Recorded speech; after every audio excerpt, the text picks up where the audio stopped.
ওম নমঃ শিবায়। জয় শিবশম্ভু। বন্ধুরা, যদি আপনি ভাবেন যে নীলষষ্ঠীর পূজা শুধু একটা সাধারণ ব্রত, তাহলে আজকের এই ভিডিওটি আপনার ধারণা সম্পূর্ণ বদলে দেবে। কারণ এই দিনে এমন কিছু বিশেষ যোগ তৈরি হচ্ছে যা বছরের অন্য সময় খুব কমই দেখা যায়।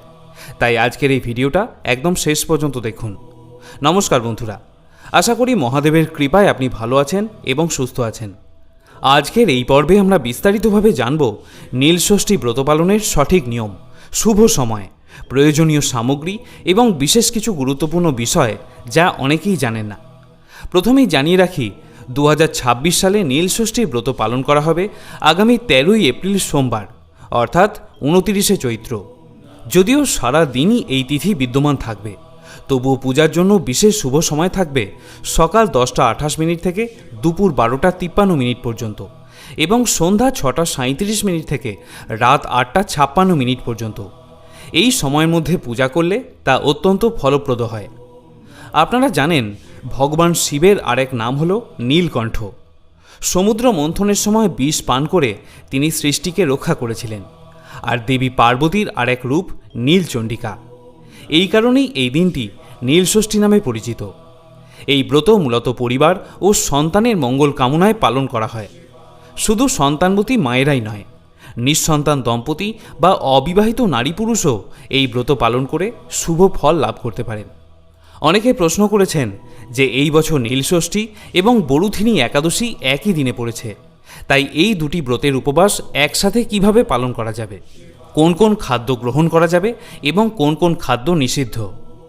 এবারে আসুন প্রথমে জেনে নেওয়া যাক শিব পূজা আমরা বাড়িতে কিভাবে করব এবং কোন কোন সামগ্রী আমাদের প্রয়োজন সেই সম্পর্কে। ব্রতের নিয়ম অনুযায়ী ব্রতকারী আগের দিন অবশ্যই নিরামিষ আহার গ্রহণ করবেন এবং ব্রতের দিন পূর্ণ দিবস উপবাস থাকতে হবে। তারপর বাবার মাথায় জল ঢেলে এবং পূজা সম্পন্ন হয়ে যাওয়ার পর নীলের ঘরে বাতি দেওয়ার পর উপবাস ভঙ্গ করতে হয়। এখানে বলে রাখি, যদি নির্জলা ব্রত রাখতে পারেন তাহলে তা খুবই উত্তম। আর যদি তাতে অসমর্থ হন তাহলে ফলমূল, ডাবের জল, শরবত ইত্যাদি খেয়েও এই ব্রত আপনি স্বচ্ছন্দে রাখতে পারেন। এই বছর নীলষষ্ঠীর দিনে একাদশীও পড়েছে, যা খুবই বিরল।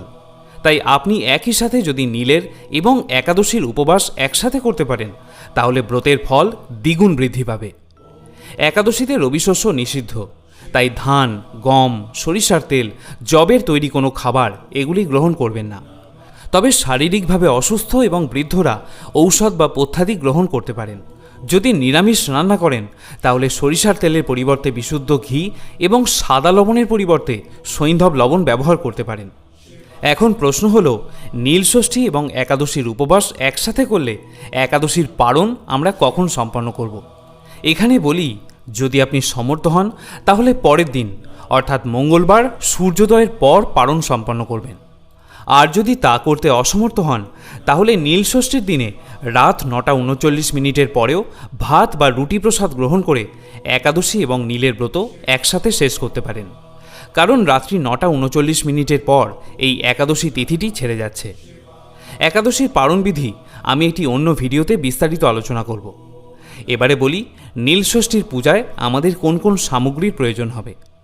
যদি বাড়িতে শিব পূজা করেন তাহলে অবশ্যই কালো বর্ণের শিবলিঙ্গে পূজা নিবেদন এবং অভিষেক ক্রিয়াদি করবেন। শ্বেত বর্ণের শিবলিঙ্গে পূজা করা নিষিদ্ধ। শিবলিঙ্গের সাথে নন্দী মহারাজ, বাসুকী নাগ, ত্রিশূল, কলকে বা ডমরু রাখতে পারেন, যেগুলি বাজারে বা দশকর্মার ভাণ্ডারে আপনি সহজেই পেয়ে যাবেন। আর শিবলিঙ্গ বসানোর জন্য প্রয়োজন হবে একটি পাথরের বাটি। যদি আপনার ঠাকুর ঘরে উঁচু বেদি বা সিংহাসন থাকে তাহলে তার উপর একটি সাদা কাপড় পেতে পাথর বাটি সহ শিবলিঙ্গকে প্রতিষ্ঠা করুন। সকালে বা সন্ধ্যায় যখনই আপনি পূজায় বসবেন তার আগে অবশ্যই স্নানপর্ব সেরে নিয়ে পরিচ্ছন্ন বস্ত্র পরিধান করে নেবেন। পাথর বাটিতে যখন শিবলিঙ্গকে প্রতিষ্ঠা করবেন খেয়াল রাখবেন শিবলিঙ্গের মুখটি যেন উত্তরমুখী হয়, কারণ উত্তর দিকের পথকে ব্রহ্মলোকের পথ বলা হয়। পূজার শুরুতে প্রথমেই মহাদেবের অভিষেক করে নিন। এখানে বলি, শিবরাত্রির মতো 4 প্রহরে নয়, নীল পূজায় একবারই অভিষেক করতে হয়। তার জন্য আমাদের লাগবে একটি কানা উঁচু ধাতুর পাত্র বা কমণ্ডলু, যেটির মধ্যে অভিষেকের জন্য প্রয়োজনীয় পঞ্চামৃত আগে থেকেই প্রস্তুত করে রেখে দিন। কাঁচা দুধ, ঘি, টক দই, মধু এবং শর্করা বা চিনি দিয়ে এই পঞ্চামৃত তৈরি করতে হয়। আপনি চাইলে পঞ্চামৃতের বদলে ডাবের জল দিয়ে অভিষেক করতে পারেন। আরও যে দ্রব্যগুলি লাগবে তা হল একটি নতুন উপবীত বা পৈতে, শ্বেত চন্দন, আতপ চাল এবং ফুল ও বেলপাতা। ফুলের ক্ষেত্রে মহাদেবের প্রিয় আকন্দ, অপরাজিতা, কলকে, ধুতরা ইত্যাদি নিবেদনের জন্য সংগ্রহ করে রাখুন। এছাড়া ধুতুরা ফল এবং রুদ্রাক্ষের মালাও নিবেদন করতে পারেন। তবে এগুলি ছাড়া যে পুজো হবে না এমনটি কিন্তু নয়। দেবাদিদেব মহাদেবের পাশাপাশি দেবী ষষ্ঠী এবং নীলচণ্ডিকাকেও এদিন পুজো করতে হয়। তাই একটি সিঁদুর মিশ্রিত পান পাতা, গোটা সুপারি এবং পঞ্চশস্য সংগ্রহ করে রাখতে পারেন, যেগুলিও আপনি দশকর্মার দোকানে সহজেই পেয়ে যাবেন। এরপর আপনি চাইলে বাবার জন্য ভোগ রন্ধন করতে পারেন। শিব পূজায় 5টি গোটা ফল নিবেদন করতে হয়, যার মধ্যে বোঁটাযুক্ত আম এবং বেল ফল শিবকে সন্তুষ্ট করে। পূজার শুরুতে মহাদেবকে গঙ্গা জল দিয়ে অভিষেক বা স্নান করিয়ে নেবেন এবং ঘণ্টাধ্বনি করে ওম নমঃ শিবায় এই পঞ্চাক্ষরী মন্ত্রটি উচ্চারণ করবেন। এখানে বলে রাখি যে শিব পূজায় শঙ্খধ্বনি এবং ঘণ্টাধ্বনি করায় কোনো নিষেধাজ্ঞা নেই, তবে শঙ্খ দিয়ে অভিষেক করা নিষিদ্ধ। এরপর পঞ্চামৃত দিয়ে শিবলিঙ্গকে অভিষেক করুন এবং এই মন্ত্রটি উচ্চারণ করুন। ওম ত্রয়ম্বকম যজামহে সুগন্ধিম পুষ্টিবর্ধনাম উর্বারুকমিব বন্ধনাৎ মৃত্যুর মোক্ষ্যো মামৃতাৎ। ওম তৎপুরুষায় বিদ্মহে মহাদেবায় ধীমহি তন্ন রুদ্র প্রচোদয়াৎ। আপনাদের যাতে সুবিধা হয় তার জন্য আমি মন্ত্রটি স্ক্রিনে লিখে দিলাম। যদি মন্ত্র উচ্চারণ করতে অসুবিধা হয় তাহলে শুধুমাত্র পঞ্চাক্ষরী ওম নমঃ শিবায় মন্ত্রটি উচ্চারণ করেও আপনি সম্পূর্ণ পুজো সমাপ্ত করতে পারেন। পঞ্চামৃত দিয়ে অভিষেকের পর শিবলিঙ্গকে গঙ্গাজল বা ডাবের জল দিয়ে স্নান করিয়ে দেবেন। এরপর শিবলিঙ্গকে একটি পরিচ্ছন্ন বস্ত্র দিয়ে মুছে নিয়ে পুনরায় পাথর বাটিতে স্থাপন করুন এবং একটি নতুন পৈতে নিবেদন করুন। তারপর শ্বেত চন্দন দিয়ে তিলক করে দিন। এরপর ক্রমান্বয়ে বেলপাতা, ফুল, ফল ইত্যাদিগুলি অর্পণ করে দিন। প্রত্যেকটি অর্ঘ্যতে চন্দনে ছিটে দিয়ে নেবেন এবং পঞ্চাক্ষরী মন্ত্র ওম নমঃ শিবায় উচ্চারণ করবেন। আগেই বলেছি যে নীল পূজায় ভগবান শিবের সাথে দেবী ষষ্ঠী এবং দেবী নীলচণ্ডিকার পূজা একসাথে করা হয়। তাই মহাদেবের পূজা হয়ে গেলে বোঁটাযুক্ত কাঁচা আম এবং সিঁদুর মিশ্রিত পান পাতা দেবীর উদ্দেশ্যে নিবেদন করে দিন। এখানে খেয়াল রাখবেন সিঁদুর যেন শিবলিঙ্গে না পড়ে। আপনি চাইলে দেবীর পূজার জন্য অন্য একটি ধাতব পাত্র ব্যবহার করতে পারেন। এছাড়া এদিন শিবলিঙ্গে আপনি পঞ্চশস্য নিবেদন করতে পারেন। ধান, যব, সবুজ মুগ, কালো তিল এবং সাদা সরিষার মিশ্রণ হল এই পঞ্চশস্য। এই মিশ্রণ গঙ্গাজলে মিশিয়ে শিবলিঙ্গে অর্পণ করতে হয়। এরপর আপনি ধূপ, দীপ ইত্যাদি প্রজ্বলন করে আরতি করে নিন। যদি আরতি করেন তাহলে ঘণ্টাবাদ্য সহযোগে আরতি করবেন এবং পূজা শেষে শঙ্খধ্বনি করবেন। তো এইভাবে আপনারা বাড়িতে বা মন্দিরে সহজ সরলভাবে পূজা সম্পন্ন করুন। বন্ধুরা, নীলষষ্ঠী পূজার একটি গুরুত্বপূর্ণ অঙ্গ হল নীলের ঘরে বাতি দেওয়া। এই কার্যটি করা হয় পরিবার ও সন্তানের মঙ্গল কামনায়। সন্তানবতী মায়েরা তাদের সন্তানের মঙ্গল কামনায় এবং সন্তানের সুস্থ, নিরোগ ও দীর্ঘ জীবনের প্রার্থনা জানিয়ে দেবাদিদেব মহাদেবের উদ্দেশ্যে ঘিয়ের প্রদীপ নিবেদন করে থাকেন। যতজন সন্তান ততগুলি ঘিয়ের বাতি মহাদেবকে নিবেদন করা হয়।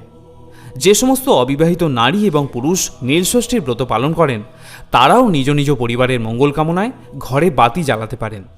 তবে ঘি ব্যবহার করতে অসমর্থ হলে আপনি সরিষার তেলও ব্যবহার করতে পারেন বা আপনি চাইলে মোমবাতিও ব্যবহার করতে পারেন। বাড়িতে নীলষষ্ঠীর পূজা করলে খেয়াল রাখতে হবে এই নীলের বাতি অর্থাৎ দেবাদিদেব মহাদেবের উদ্দেশ্যে নিবেদন করা ঘিয়ের প্রদীপ যেন সারা রাত জ্বলে। এই নীলের বাতির জন্য আমাদের লাগবে একটা বড় মাপের মাটির প্রদীপ, কারণ প্রদীপটা যাতে সারা রাত জ্বলতে পারে। এই বছরে নীলষষ্ঠী পূজায় নীলের বাতি দেওয়ার শুভ সময় হল বিকাল 5টা থেকে সন্ধ্যা 8:20 পর্যন্ত। যখন নীলের বাতি জ্বালাবেন তখন মনে মনে বলুন, নীলের ঘরে দিলাম বাতি, সাক্ষী থেকেও মা ভগবতী। নীলষষ্ঠী ব্রতের আরেকটি গুরুত্বপূর্ণ অঙ্গ হল নীলষষ্ঠী ব্রতকথা শ্রবণ করা বা পাঠ করা।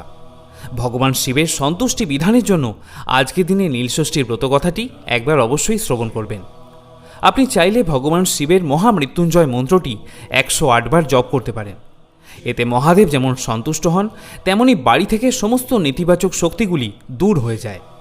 তো বন্ধুরা, আজকের এই ভিডিওতে আমরা জানলাম নীলষষ্ঠী পূজায় আমাদের কোন কোন সামগ্রীর প্রয়োজন হবে এবং বাড়িতে বা মন্দিরে আমরা কিভাবে সহজ পদ্ধতিতে এই পূজা সম্পন্ন করতে পারি।